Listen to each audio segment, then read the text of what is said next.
Assalamualaikum warahmatullahi wabarakatuh. My name is Muhammad SYAZMIN IZRIN. My matrix number is 09 DEP 18F1106.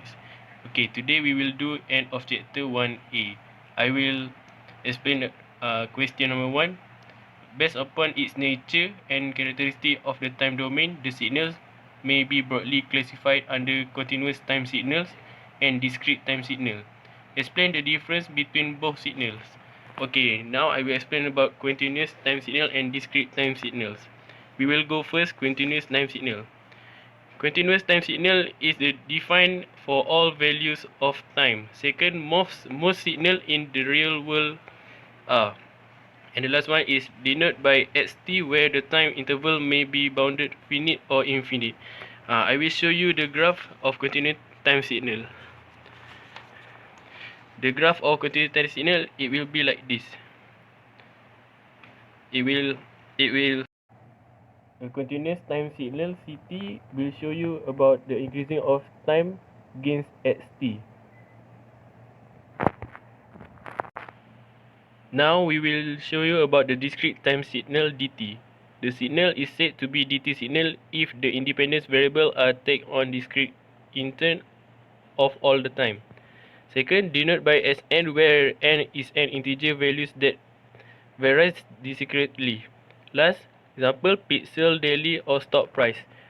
Now I will show you the graph. Discrete time signal show you the amplitude gains against Xn. Assalamualaikum. So my name is Muhammad Hanif bin Muhammad Noor with my metric number of 09 DEP bab 18F1006.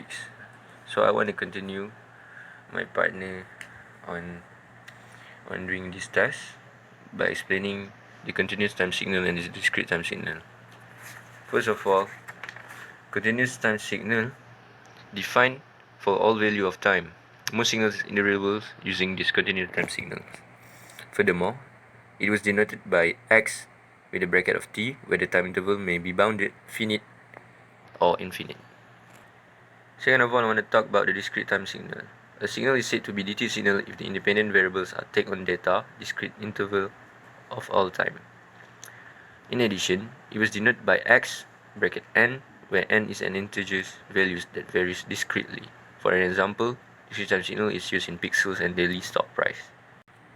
Moving on to the first question, as it's given x bracket t delta bracket t minus 3 per 2,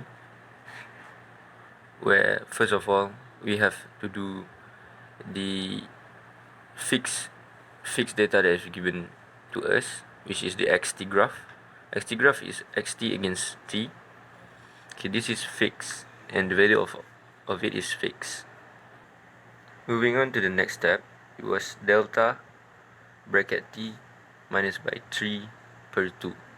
First of all, as we can see, this is shown at the time, which is the y-axis, okay, which shows the value of 3 per 2. In a conclusion, to complete this task, we have to merge both of the earlier graph, as we can see right here. So this figure show the answer for x bracket t delta bracket t minus 3 per 2. As you guys can see, this is the result. Moving on to the next question, as we can see, we also use the fixed value from the xt graph. Then we continue to draw a u bracket t plus 1 graph, as you guys can see right here. Moving on further into this question, these are the graph that we have to do to decide the position of the point. For the next step, this is defined by bracket u bracket t plus 1 minus 4 bracket t minus 1, which concludes the positions of the graph. Last but not least, to complete all of these tasks, we have to merge both of the graph and get this result. As you guys can see right here, positive, we draw it to move rightward. And other than that, negative is moved to the left side. Thank you. Yeah. Okay, now we're moving on third question. Given our output signal Sn and impulse response Hn on DT LTI system as follows. Okay, now we will do the first question. Sketch the input signal Sn and the impulse response Hn. Okay, this is Sn graph and this is Hn graph. Sn graph is given from the question. The first part of the graph show -1, second 3, 0 and 4 is 1. We will get this graph from the question. First question shows the first point that we interpret in the graph is from the question. First point is take from dn. Second point is 3 from delta negative. Second point is negative. The first point to interpret the graph is 1. 1 is get from the question dn. Second point is -1 is negative delta n minus 1. The third point is 3 is plus 3 delta n negative 2. 3 0 because it is not from the question. 4 is 1. 1 is delta n negative 1 negative 4. Okay, we will get the Hn graph from 2, 5, 4, -1, 0. And we will get from n equal to 1, n equals to 2, n equals to 3, and n equals to 4. It will be this graph. Kau yang cakap kan?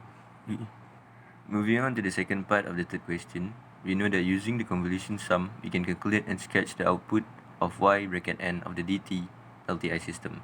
Moving on to our answer. First of all, by using the convolution sum, we have to draw this kind of diagram. First of all, to begin this task, we have to multiply. First of all, we get this answer by multiply this. This is the x-axis and this is the y-axis, the horizontal and the vertical.